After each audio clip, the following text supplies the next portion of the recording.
Cavalier faithful, welcome on into Cavs Encapsulated. Three fans covering and watching our Cleveland Cavaliers struggle a little bit the last three games. Coming off the high of going into the All-Star break, we get rest that seemed like it was well needed for everyone around the NBA, and then we come out of the break and really stumble. Obviously, two of those games are without Donovan Mitchell due to an illness, which is really just unlucky at the end of the day. The two games that we do drop, and then somewhat of a lackluster performance last night on the road in Washington. However, it did result in a win, so can't complain about something going in the win column. However, we're going to talk about it. We're going to have a little reaction session. Then we're going to predict these upcoming games. Full week slammed. Another back-to-back opportunity and 4 total games before we see you guys next Monday. With that all being said, hit the like button, comment down below. Make sure you're subscribed. Logan, these last 3 games, I want to hear your overall summary. Who's been impressive? Who's been kind of lacking? How do you feel about the overall state of the Cavs 3 games out of the All-Star break? Yeah, I mean, you don't want to overreact to anything, obviously. I think we've learned our lesson from that. We might have overreacted at the beginning of the season. Cavaliers got it together. So, what I can say is Donovan Mitchell is really important to this basketball team. I do think he's the person that kind of brings all of it together. There's been a couple of rotational issues, not something that I'm going to get on JB for. I always think that a team like this that can't seem to stay healthy or stay not sick seems to kind of meddle and mess up those rotations a little bit. The guys that I'm looking at right now, it's the minutes distribution that I'm seeing to Sam Merrill and guys like Dean Wade. There was the first 2 off the bench, but somehow I don't really see him in the second half. But overall, I mean, the Cavaliers, they stayed the course. They whatever it is, they took the storm. That Magic game was unfortunate because I think you're going into that game like all prepared, ready to go, and Donovan is a late scratch. There was even a possibility he could have played, then he couldn't play. So I just think that's a funky game. The game in Philly was there for the taking, but Cleveland just simply didn't play well. I mean, honestly, they played that game bad enough to lose by 20 points, but they happened to defend well enough to only make it a single-digit difference. And then the Wizards game, it was once again, like you said, it's the right word, lackluster. They find a way. They get it done, down 6 in that fourth quarter. The big thing that I'm going to talk about is Darius Garland knocking down 2 triples to tie us up at 94, where the Cavaliers eventually closed it out. Garland has really, really struggled, everybody. He is, over the last 13 games, though, 17 points, 8 assists, shooting 45% from the field, 40% from 3. You like to see those numbers. I'm not worried about the numbers. I'm worried about his body language and how he looks comfort-wise. Right now, he doesn't look comfortable. But I think you take the small wins. You take things like a back-to-back triples when you're down 6 and need a bucket, and Darius Garland comes to save the day. Those little things, those little wins, hopefully they add up, get DG right in the right place as we head into playoff basketball. Absolutely. I think that it's pretty well accepted that the Cavaliers have not been playing to their standard of basketball the last 3 games. I do think there's this broken out debate in the open, whether it's on your social media outlets, whether it's on your YouTube, subscription feed. And there's no better person, I think, to talk about this with than Justin, because I think out of the majority of folks who cover the Cavs, whether it's full-time, whether it's a hobby, whether it's however people want to talk about this team, Justin has been DG guy from day one, always been on the Garland train. I really want to hear what you have to say, Justin, about just Darius's role, who he's had to be, and what he's really had to play at a certain level, and how have you kind of viewed that watching the games? Yeah, I mean, obviously, since he's come back from his injury, he still doesn't look good. Like Logan said, the body language is a huge thing. I do think that being in and out of the rotation hurts a lot. But I also think that it's not in the realm of like being negative to think that you as a fan, you can't be asking for more from a Darius Garland. My take on this, and since his return, these last 3 games, I have really just committed to the fact that as long as we are winning games like we did during that stretch of games without Darius and without Evan Mobley, and we are continuing to prosper as a team through the regular season, I will be okay with this lackluster Darius Garland season because that's what it is. That's what it's going to be. I don't think he's going to turn it around in this regular season. That being said, I think that there's a lot of interesting talk outside of the Cavs in basketball right now with teams like the Nuggets and the Warriors, where I think a lot of people are talking about the Warriors ending their, what would be called an era or a regime for them. And the Denver Nuggets are looking to start one. Well, I kind of think of both those teams, and one thing sticks out to me that I think is very relevant with this casting. I think we have the opportunity to be like the Denver Nuggets and the Golden State Warriors, where and Donovan Mitchell is the key to all this, but if he is on this team 2 years from now, has signed the extension, you have basically the same makeup as both those teams did back when the Warriors were doing their thing, winning championships, and now with what the Denver Nuggets are doing. And I'll explain it a little bit more. It's probably going to be a little bit long-winded, but this is the one time I'll be long-winded in basketball. You never are long-winded. Yeah, it really is a rare thing for me. But when you look at the Golden State Warriors and what they were able to accomplish throughout the decade, throughout that era of 2013 when they first made the playoffs with the Splash Bros and till now, it's always been Steph who is the number one guy. But we've always known the Splash Brothers, Steph and Clay. Steph has always been clear and cut above Clay, and we have that same situation here.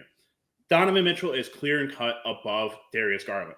Now, it doesn't mean that Darius Garland is Clay level, Thompson, player. He's a little bit better. I think he has more to him, but it does go to the philosophy of how the teams are built, where you look at the Nuggets, and the Nuggets have, they don't have the Splash Brothers, but they have Jokic and Jamal Murray. That's the 1-2 punch right there. And then they have two or three guys on the back end of those two who are still really high level NBA players. I think Michael Porter Jr. and Aaron Gordon are two amazing pieces to Jamal Murray and Jokic. And Jeff was on the Nuggets last year when the Suns made that huge trade and everything. He was like, I still think the Nuggets are going to come out. Their composition as a team is amazing. I love it. We'll see if they repeat this year. But you look at the Warriors, and they had something very similar. And I think what was unique about them was they were always kind of switching out that fourth piece. It was Steph, Clay, Draymond. And then it's like you get all these other players like Andre Iguodala, who was that fourth guy for a while there. Then it's Andrew Wiggins, and there's a lot of moving pieces in there. But the big thing with both those teams is Jokic is sitting at the top of the stat board in almost everything. I think that's the same with Steph and the same with Donovan Mitchell. And then everyone else is kind of sprinkled out really nicely throughout that roster. Darius is going to be your second points per game / assist guy. Evan's going to be your defensive rebounding force. Jared Allen, who in the last 3 games and since he has been back from injury, has been the best player on this team. Far and above, no doubt about it. Consistency is my favorite thing in anything, and he has been the most consistent player since his return. That's phenomenal. I love it. Those type of guys are so invaluable. But we're seeing in the last 3 games where in the playoffs we're going to start to lose. And I am fully in the belief that the regular season is for all these takes, for all the Darius. We'd be better without Darius Garland. We'd be better if we trade. We'd be better if we come off the bench. I want you guys to know that in the past 2 games, our bench accounted for less than 1/4 of our total points. So can we not talk about, yes, I understand that Darius Garland has not played up to expectation, but let's not act like those 2 games are on him or that for some reason he's the reason that we're going in this, direction of we've lost 2 games in the last 3. I get it. Not great. Donovan Mitchell was out. He had to step up. He didn't do it. And guess what? We lost those 2 games. I understand. But look at the whole picture. Let's not just be like, man, take this, take that. Darius Garland out, Donovan Mitchell in, whatever. Like, I'm not about that. I've never been about that. And for me, I just watching the discourse on Twitter, I was so proud of myself for not exploding because I am the Darius Garland guy. And I see things and I'm just like, even people defending them like defending Darius, it's like they're saying the wrong things. And that's what upsets me. It's like focus on the things that are like you watch the game, you actually acknowledge what is happening with the team and not just like, oh, box score. Oh, Darius didn't do that. Oh, Darius did this. Oh, like that's so easy to do. Watch the game, see that the bench was poor. Know that JB is struggling right now with the rotations, with what he's doing with Dean Wade, what he's doing with Sam Merrill. And it's fair to admit that George Niang is really bad, and he probably shouldn't see the minutes in the playoffs. I get that you have to stick with him because of the contract and what you did to sign him, and hopefully maybe he can turn it around. But I don't see that being outweighed by what Dean Wade brings on the defensive end and what he can provide offensively. Same thing can be said for Caris LeVert, where I'm constantly in this position of like, yes, in the win last night, he is a big part of it. That is fine. I do not expect that to be, if we're in the playoffs and Caris LeVert is the second reason we're winning a game, we're not winning a series. We can win a game, but we won't win a series. And that's how I feel. And those minutes, I understand. JB's a young guy. He's not totally experienced. He doesn't have all the accolades of like a Doc Rivers or all these other big name guys, but he really needs to dial it in come playoff time and be like, hey, I need this. We need this as a team. Sam Merrill, Dean Wade, those two guys need to eat Caris LeVert and George Niang minutes. That's my spiel. I know it was all over the place, but I haven't talked in a long time. So I mean, Justin, if I may take it right from there. We prayed for composition, right? We prayed for it. I do think there is composition now. It's about execution. We bring up the Warriors team. Let's compare. Darius and Donovan, yes. Stephen Clay. Draymond, Evan Mobley. Andrew Bogut, Jared Allen. But there was always that wing. There was always Harrison Barnes. There was Andrew Wiggins. For Christ's sake, there was Kevin Durant. And for us, that's been a problem for a couple of years. We kind of had it with Markkanen for a moment, but you have to give to get Donovan Mitchell. And right now, JB's problem, like you said, Justin, is finding that last piece, right? Strus is a step in the right direction. I still think Strus could be that piece, but it just depends on how he's shooting, how he's feeling that day. But between Dean Wade, Sam Merrill, Isaac Okoro, Max Strus, you have all these pieces. That's great. I love having pieces. I need a concrete, definitive piece. And yes, right now, overall in the season, Strus has been that piece. But as we're digging deeper into this composition and want to get to that next level, we're building towards something, right? That's what we talked about. Like you said, Justin, if Donovan resigns, he's here 2 years from now. Yeah, the Cavaliers are in a good spot, but there's still some things to work out. People need to understand. Actually, no, guys, it's not been 2 of our last 3. We've lost 3 of our last 4. Right? Right? 3 of our last 5, I guess, going back. Whatever. I'm trying to make a stupid point. But clearly the Cavaliers are heading in the right direction. It's those small things that you worry. Is that going to hold us back? Is Kobe Altman going to make that next move? Because for me, I told this to Jeffrey, since we got Donovan Mitchell, we took a risk, right? Colin Sexton was coming back, guys. Lauri Markkanen had a great season. Ochai Agbaji, that guy has some potential, and here's a whole bunch of picks. We were way above expectations. Right. But what did we do? We shipped that off. We brought in Donovan. I still stand by it. I think it was the right move. I think that's a great job by Kobe Altman to take a chance and go for something.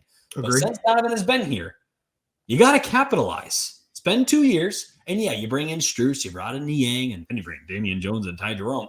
But my point is, like, the trade deadline, right? That thing passed. Not nothing. Not one thing, right? So it's going to come down to Kobe Altman and what he wants to do with this team. He's got pieces. Pieces are there. Now it's about getting the complementary guys that get you. The guys like Kentavious Caldwell-Pope. The guys like Aaron Gordon with the Nuggets. The guys like Sean Livingston and Maurice Spates with the Warriors. You got to get those right guys, those right pieces, and this Cavaliers team will be on their way. Here's my last point, which is the regular season.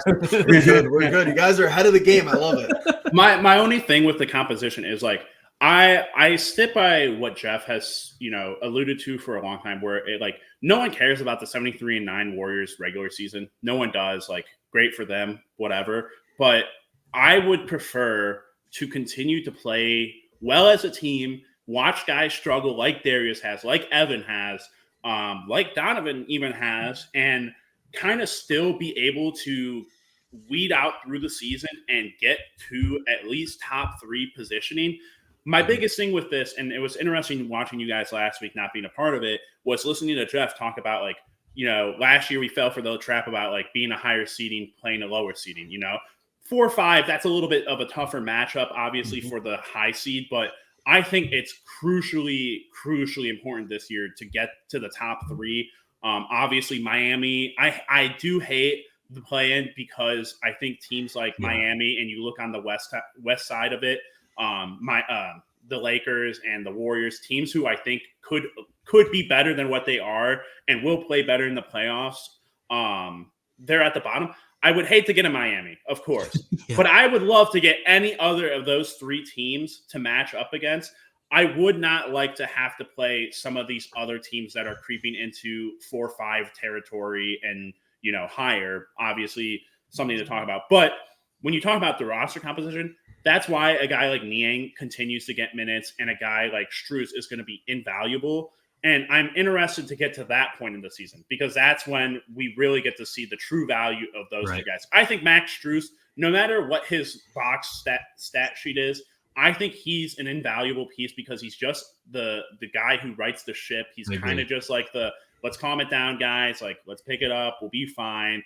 But yeah, I'm very interested to see playoff time, how the roster shrinks and how things go. Obviously, that'll be a JB microscope, but we'll get to that when we do. Absolutely. Well, I'm loving the discourse here. I think those were all valid points. I agreed with the majority of what was said there. Let me try to go in reverse order of what I remember and then kind of wrap it up. And then we'll eventually get into game predictions because we're running a little low on time here. But to the playoffs, the only team I would be confident playing right now in a 7-game series is Orlando. And I think that would be a good series. I think we would win it, but I don't think we would sweep them. I think it'd be 5 or 6 games. I don't want to play Miami in a series. Indy 50-50. But I'd rather play Orlando than I think Indy. Indy would be a lot of fun. Indy would be a lot of fun. I think that I would have to give them a slight edge. Call me crazy, whatever it is. Point number 2, back to roster composition. It's going to segue into this little reaction thing, which we already reacted to. So good. I'll hit it quick. We'll move on to game predictions. It's February 26, 2024. This sounds like a safe take. To me, it sounds like a safe take, but I feel like there's a good majority of people on X, on YouTube, who will say this is crazy. To start the 2024-2025 season, it's a personalized guarantee from me that not all these people, one of these people I'm about to name is not going to be on the roster. We're not going to roster Donovan Mitchell, Darius Garland, Evan Mobley, Jarrett Allen, and either Karras or Okoro, whoever you want to put here. Those 5 guys will not all be on the roster starting next season. Personalized guarantee. Okoro and LeVert definitely not. I'm trading LeVert to fucking Los Angeles for money. I'm just saying, and picks. If you want, unless we make an Eastern Conference final, even that, I don't even think the money works out. I don't even think the money is the biggest issue, Jeff. But I'm telling you, those 5 guys will not all be on the roster come opening tip next season. Personalized guarantee. And honestly, if you want to, I've been preaching it for a while. They really, someone has to move on because, like you said, Justin, if LeVert is carrying you in the fourth quarter of a playoff game, the dude is either having one of the best playoff series in modern history. If he's averaging 35, 40 a game and the dude is automatic and we're just feeding him the ball and riding the wave, cool. Love it. Perfectly fine. We'll etch his name in history. If it's not that, we're not winning that playoff series. Sorry to disappoint. Number 2, let me really quickly hit on this. So what you guys were talking about, I wanted reactions, but you guys already gave it to me. Our starting 5, while DG and Mobley were injured, net rate of 19.6. This was Mitchell, Okoro, Strus, Wade, and Allen. Better than any other team starting 5. Denver, 6 points lower. Milwaukee, 4 points lower. The Celtics, not even in the same stratosphere as us, basically. Clippers as well. Guess how many minutes this Cavs lineup has played since DG Mobley returned? 17 minutes in 11 games. That's 1 minute a game. 1.5. That's nothing. That's absolutely nothing. So here's my thing. Yeah, this looks bad. Is this a JB? I'll throw this up here to hate on JB. For once in, I think, a long time, surprisingly not, because we talked about this weeks ago, pre-All-Star break. We said these guys were going to come back. JB's lineups were going to get murkier. You're not going to be able to maintain the same level of consistency that you had with them out, even though that's counterintuitive and counterproductive to think about. But it is a little criminal. They've only played 17 minutes. However, you could say, oh, it's JB, but you can't really keep Mobley off the floor. So he's one person is throwing a wrench into that 5. You can't really keep Mobley off the floor. He's been playing good. I rate him an A- since he's returned from injury. Garland, also a guy that you're going to have to get integrated over a guy like Wade, over a guy like Okoro, even though I grade him as a C- since returning from injury, really at best. So, yeah, are you going to have like kind of hidden success when people get hurt? I think it's rare, but this was a very rare instance where it seemed like this was working. These guys played well together. I feel like these 5 played plenty better in a larger sample size than some of the 5 people we trot out there now for the bulk of the game. But I don't really know if anyone can necessarily disagree with that. But let's keep it rolling. Game predictions. Very interesting here. Justin, more than thanks. Justin actually drops a game because the Cavs have dropped multiple games, 2 out of the last 3. And oh my goodness, I get that the talent is. I get that we are playing teams that should be beatable, but the schedule is just not great. Another week with a back-to-back, home and away too. So it's a travel back-to-back. I want to start with those games kind of in succession because I'm going to do a weird thing here that I don't do, but I'm going to give us the win on the back-to-back. I think I'm going to regret that, but I feel like this Mavs team is good. I get that we're at home, but they have to ramp it up too. Even though I've missed a week, I will not miss on Cavs. Oh my gosh, Mans is not. Let me just say, I think the Mavs game is easily the most like losable, but I think the Mavs have been playing very easy teams. You think the Mavs game is more losable than Knicks on the road? I'm asking genuinely. Just without what's his name? I think right now they're a little bit down, and we're healthy. So hopefully by the next game with 3 games. DG and the rest of the team have figured it out after All-Star break. We play him good in the regular season too, so it's not totally unbelievable. I'm going to take the Cavs over the Mavs. I think it's going to be a thriller. And the Mavericks are playing. They're 5-1 since making the trade for PJ Washington and Daniel Gafford. Those 2 guys are going to give us fits for sure. Yep. The Bulls game, I think, is the trap game. To be honest with you guys, I'll give me the Bulls. Okay, back to back on the road, Adam. I'm not in love with it. Taking a page out of Jeff's book. And then I got to get desperate too. I'm down a few games here. I think this is a clean split, and it's not. I don't think this is anything to like be pissed about. If it goes this way, if it goes 2-2 this way, besides the fact that we don't really beat teams that are above 500, I know a lot of NBA teams don't. But if you want to have fun after you watch this episode, look at our record against teams below 500 and then look at our record against teams above 500. I get a lot of the NBAs like that, but it's still interesting. Yeah. And then go Cavs for me. That Knicks game, I mean, Julius Randle and OG Anunoby are getting close to getting back, and when they do get back, that Knicks team is going to be really, really tough. This is kind of why I think you should be able to grab this one, but we've seen how we play in New York before, so. True. All interesting stuff. 3 different outcomes for this week. We all have something different happening. They're also missing Mitchell Robinson, right? So all 3 of their bigs are out. Plenty of bigs out. Okay, here's my final thoughts here. Take care of the basketball. Go back to what we were doing. Can we go back to the flame throwing? Like Merrill comes in and takes 5 or 6 threes. Like you can't just move someone out of the lineup and then be like, oh, our identity changed. Like, yeah, Merrill plays 6 minutes. Of course, our 3-point attempts are going to go down. So here's my thing. Basically it. Justin, final thoughts? Yeah, I just I found it funny that's the stuff that you wanted us to react to. The funniest thing about that was I had seen it, but I had seen it on a quote tweet saying, I saw the same thing. Then Logan sent me that one. JB's great with making chicken salad out of chicken scratch when the roster's depleted, but then when the roster's full, it's like the opposite. He's making chicken shit out of chicken salad, and all right, well, there's a little bit to that, but at the same time, guys getting sick, coming in and out of the lineup. But to your point, I think they do need to get back to hey, analytics is a super important part of sports nowadays, and just being able to see that and kind of be like, oh, all right, maybe I should try to go back to this. It's not like a thing that he should feel bad about or be like, oh, I messed up here. It's just a matter of all right, we tried to do something. We're trying to integrate different rotations for different playoff matchups maybe. It's not working. It's costing us games. Go back to what works. It's kind of just like that fundamental talk that you get from your 8th grade coach. Hey, you got to rebound the ball and then put it back up. whatever. Basically. But yeah, get back to the fundamentals. Well, 4 exciting games coming up this week. Some good opponents. Cavs. Some not as good. Justin's riding the high. Says Cavs are going to go on a little 4-game win streak here. We'll see. Does Kyrie break my heart again tonight? He could. He plays us very well. But comment down below, what do you think we're going to do these 4 games? 4 wins, 2-2, 3-1, 1-3, 0-4. Hopefully not. If we lose to the Pistons, we'll be all right. And the Bulls. I don't know, Logan. That's the Bulls. I feel like are head and shoulders better than like Detroit, though. Yeah, that's fair. That's all right. Interesting. Appreciate you guys being along for the ride. A lot of content coming on the way. Justin bringing out more Brown stuff this week. Guardians right around the corner. Plenty of stuff coming down the pipeline. But with that being said, we appreciate you being the pulse of it all.